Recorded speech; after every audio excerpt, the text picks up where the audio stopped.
Ito ang bagong gusaling sambahan sa lokal ng San Jose. Pinakamalaki ito sa mga naging dako ng pagsamba ng mga taga-lokal ng San Jose. Ang unang dako ng pagsamba ng lokal ng San Jose ay sa Barangay 90.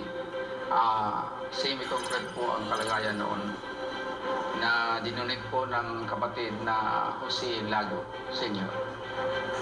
Ang pangalawang dako po ay dito na po sa lote na ito na hinandog po noong May 15, 1989. Matatagpuan ang 200-seater na sambahang ito sa Barangay 84, Manlurit Road, San Jose, Tacloban City. Nang manalanta ang bagyong Yolanda ay hindi nakaiwas sa tubig baha ang sambahang ito ng lokal ng San Jose. Pumasok na yung malakas na tubig, bumukas na yung pinto. Ang naisip namin, tumakbo kami sa kuro. Kasi yun, mataas man ang porsyon. Tumakbo kami sa kuro. Kaya lang, parang hindi talaga mapigilan yung tubig. So, naisip ko na naman, pumunta na kami ng dressing room ng mga awit. Kasi naisip ko doon may butas na konti na minhol na pwede tayo makapasok doon sa kisame. Bata, matanda, pati buntis nakaakyat sa kasami. 2 oras siguro na natili kami sa kisame. Sa paghupa ng tubig, marami na rin ang pumunta dito na mga hindi kapatid. Dito na sila nagtakbuhan. Kasi alam nila ang bahay-sambahan lang ang hindi nasira. Kaya dito na sila. Dumating din ang panahon na hindi na magkasyang mga kapatid sa sambahang ito kapag sila'y nagkakatipon. Kasi dumarami na po ang kaanib po sa lokal ng San Jose po. Kaya nag-request po kami sa pamamahala na matayuan kami ng maganda at maayos na gusaling sambahan. Nagsimula na din kaming manalangin, lalo na sa mga pagsamba. Dininig ng Panginoong Diyos ang panalangin ng mga taga-lokal ng San Jose at sinimula ng konstruksyon ng kanilang magiging bagong gusaling sambahan noong first quarter ng 2021. Habang patuloy na nararanasan ang pandemya sa mga panahong iyon at bumabagsak ang kabuhayan ng mga tao dulot nito, ay tuloy-tuloy naman ang Iglesia ni Cristo sa pangunguna ng pamamahala nito sa gawaing pagtatayo ng mga gusaling sambahan na isinasaalang-alang ang mga health and safety protocols na ipinatutupad ng gobyerno. October 27, 2023, ang araw na kinasabikan ng mga taga-lokal ng San Jose sapagkat itinalaga sa Diyos sa araw na iyon ang 670 seating capacity na bagong gusaling sambahan. Sa pamamagitan ng tanging pagsamba, pinangunahan ng kapatid na Arnel Tumanan, ministro ng Ebanghelyo, ang banal na okasyong ito. Maraming salamat sa pamamahala na nabigyan kami ng napakagandang sambahan. Hindi kami nakalimutan sa kabila po ng nagkaroon ng trahedya dito sa amin ay napatayuan pa rin po kami ng isang malaking gusaling sambahan po. Napakasaya po po. Talagang pagtingin ko kakaiba. Parang nasa palasyo po ng napakalaki po. Ipinangako po namin na iingatan namin pagtatalagahan at pagkamamahalin ng sambahan na ipinagkaloob ng Panginoong Diyos sa amin sa pamamagitan po ng pamahala ang kapatid na Eduardo P. Manalo. Napakalaki ng bahaging ginagampanan ng mga gusaling sambahan sa buhay ng mga kaanib sa Iglesia ni Cristo. Naging patakaran na po ng mga kapatid natin sa Iglesia ni Cristo, lalo na po dito sa aming distrito na madalas po na daanan ng malalakas na bagyo pagka sila ay dumaraan sa matinding pagsubok, mga suliranin. Ang una po nilang pinupuntahan ay ang gusaling sambahan na dito ay nagpapanata sila, nananalangin sa Diyos at lalong nagtatalaga sa kanilang pagsamba sa ating Panginoong Diyos. Napakaraming pagsubok din po na pinagdaanan ng aking sambahayan, ng aking pamilya. Pero yung gusaling sambahan, yun po ang nagbigay sa amin ng inspirasyon po para lalo kaming maging matibay, maging matatag at mas lalo naming yakapin ang aming tungkulin. Nakikita ko lang yung bahay sambahan, talagang naisip ko dito talaga ang Panginoong Diyos nagbibigay ng mga biyaya sa araw-araw, lahat ng lakas ng kalooban, tibay, lahat ng mga pagsubok, lahat dapat dito lagi sa sambahan tayo dapat pumunta kung ano man yung mga problema sa buhay. Labis ang katuwaan ng mga kapatid sa iglesia sa lokal ng San Jose sa ipinatayo sa kanila na malaki at modernong gusaling sambahan at ganun na lamang ang kanilang pagkamangha. Hindi po namin in-expect na ganito kalaki at kagara. Ang amin lang, napatayon lang kami ng medyo malaki-laki. Hindi namin in-expect na ganito talaga. So namangha talaga kami nung naayos na, lalo na napinturahan na. So hanggang sa talaga sa Diyos. Sa himpapawid pa lamang po, bago po lumapag ang eroplano, ay ito na po ang unang matatanaw na bagong malaking building dito po sa Tacloban City. Dito po sa Eastern Visayas, sa Region 8. Ito po ang latest design ng gusaling sambahan ng Iglesia ni Cristo. Kung meron pa pong hihigit sa kasiyahan at kaligayahan na termino na masasabi, yun po ang gagamitin ko sapagkat sobrang saya na pinaghalo po ng emosyon na hindi po namin akalain na ipagkakalob kami ng ganito kaganda na it will be more than beyond what we imagine sa naging itsura po ng aming bagong gusaling sambahan. Kung papaano kami nagtatalaga noon ng aming banal na tungkulin, mas lalo pa ngayon.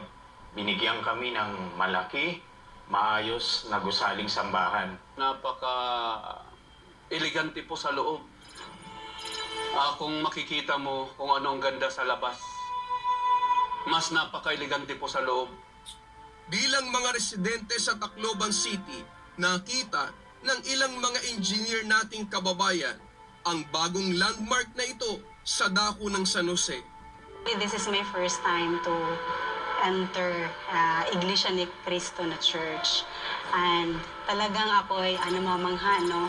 As a civil engineer naman, based naman sa mga designs, ako'y namangha kasi yung Iglesia ni Cristo na church, meron talaga siyang uniformity ng mga design. And then pagpasok mo pa lang dito, parang nafe-feel mo talaga yung ambience ng yung sa structure at ng church ninyo. Kasi very minimalist lang kasi yung design. So kung nandito ka, although maganda, hindi ka madidistract yung very eyesore ganun. So kasi maganda din kasi yung color combination.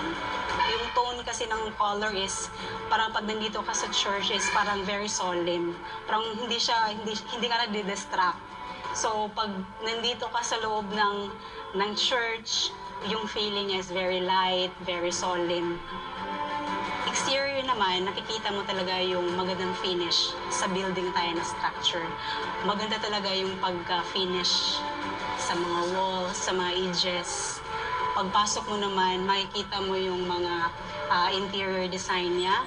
At talagang yung paggagawa ng struktura, paggagawa ng sa mga flooring, sa lahat is talagang napakapulido niya. Nakita ko yung kung gaano ka pulido, gaano ka compliant yung mga design.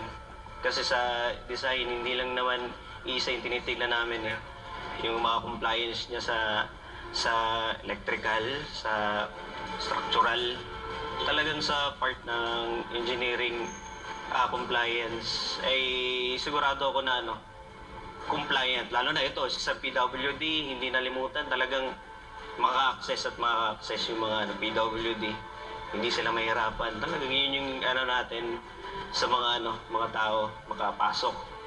Yung architectural niya, maganda yung mga lights, maganda yung coordinate ng architect at saka ng civil engineer when it comes to designing ngayon ko lang napansin na hindi ko na-expect na ganito pala ka-functional yung loob. Kaya tinanong ko kanina kung ilan yung capacity ng building. Kasi nga, minsan kasi sa mga structure, makikita mo very big, very tall, pero very limited naman yung space, yung functionality. So, na-amaze ako, pagpasok dun sa taas, aside dun sa ating, dito sa pag-enter mo, may mga upuan, pagpasok pala dun, very maximized yung space. So, namanghalan ako sa pagka-design na very maximized yung area. Hindi rin lingid sa kanila kung papaano gumawa sa proyekto ang mga kapatid na construction workers. Hindi man sa loob, pero nakikita ko sa labas yung development. Sa labas, nakita ko dati simula sa maliit na structure hanggang sa gulatan na ako yung pag-akit niya hanggang matapos. Napag-alaman ko din, sir, based kanina nagtanong ako na yung mga workers talaga ninyo dito is talagang mga skilled from INC talaga. So, kung ganun yung mindset, meron pala talaga kayong engineering na parang construction na nagfo-focus, definitely the structure will withstand talaga. Napansin din nila ang mga materyales na ginagamit sa mga proyekto ng Iglesia ni Cristo. Talagang hindi tinipid. Tinangnan ko kanina, sir, kung yung mga materials ba na ginagamit is nasa local or within dito sa atin sa Tacloban. Ang sabi is talagang from central office po ninyo. Fabricated talaga. Kasi talaga siya kung makikita mo yung details, napakaganda talaga ng mga design na nandito. Kalidad at at wala makikitang substandard. Nakasaksi na sila sa durability o tibay ng mga estruktura na ipinatatayo ng Iglesia ni Cristo at ang maitutulong nito sa mga tao sa panahon ng kalabidad. Actually, yan kasi simula ko palang magtrabaho talaga. 2013, nandiyan talaga yung bugso ng Yolanda. Talagang heartbreaking yung nangyari. Kasi sa TV, daming casualties, damages sa structures. Isa lang yung naalala ko yung mga nag-survive na structure. Isa yung yung sa Iglesia ni Cristo. Talagang yung struktura ng Iglesia ni Cristo, talagang masasabi mong kayang may iligtas yung mga tao sa in case na may sakuna doon sa loob. Bali, hindi kami muna tumuloy dito. Kaya akala namin hindi lalaki yung tubig. Mabuti na lang may kapilya dyan. Kung wala, disgrasya talaga kami lahat. Yan ang nakasurvive sa amin. Yung ipansin ko during the construction process dito, nakikita ko talaga yung formworks talaga nila sa pag-build ng mga arcs. Buhos talaga yung gamit nila, reinforced concrete. Nakita naman natin dito na yung structure is elevated siya from the dun sa road. So I believe na because of the structure, kung meron mang mga calamity na darating, this would be very beneficial sa ating, hindi lang siguro sa ating mga members, siguro sa ating mga people dito sa Tacloban City. And with that, talagang napakalaking tulong itong structure na to na nandito sa Tacloban City. Hindi lang sa design, but sa functionality and for mga disaster calamities na alam naman natin na ang Tacloban City ay talagang daanan ng mga bagyo. Ang isang bagay pa na nakakapukaw ng pansin sa mga taga-lokal ng San Jose at maging sa mga taong nagdaraan dito ay kapag pinailawan ang istrukturang ito sa gabi. Yung expression ko po nung unang pinailawan po ito parang ginto. Parang ginto po siya kahit sa malayuan. Kapag nagdadrive po ako malayo pa lang nakikita ko na para siyang ginto. Maganda siya tingnan. Sa mga liwanag na yun, mapapansin mo na talagang gaano man kalayo yung itong simbahan. Doon ako sa dulo ng makikita mo yung ilaw, hindi ganun na faded yung kulay. Talagang siya, nakakapukaw ng pansin yung yung liwanag ba. Hindi katulad ng mga normal na kulay na nakikita natin sa sa mga bahay o sa mga building. Ito, pag malayo, mas lalo pang maliwanag. mga sambahang ipinatayo sa buong isla ng Leyte, lalo na ang bago at malaking gusaling sambahan sa lokal ng San Jose, ay nagpapatunay lamang ng walang tigil na proyekto ng Iglesia ni Cristo sa kahit anong sitwasyon ng buhay. Dumaan man sa iba't ibang pagsubok at kahirapan, trahedya man yan o pandemya, ay mamamalaging itataguyod ng Iglesia ni Cristo ang gawaing pagtatayo ng mga gusaling sambahan.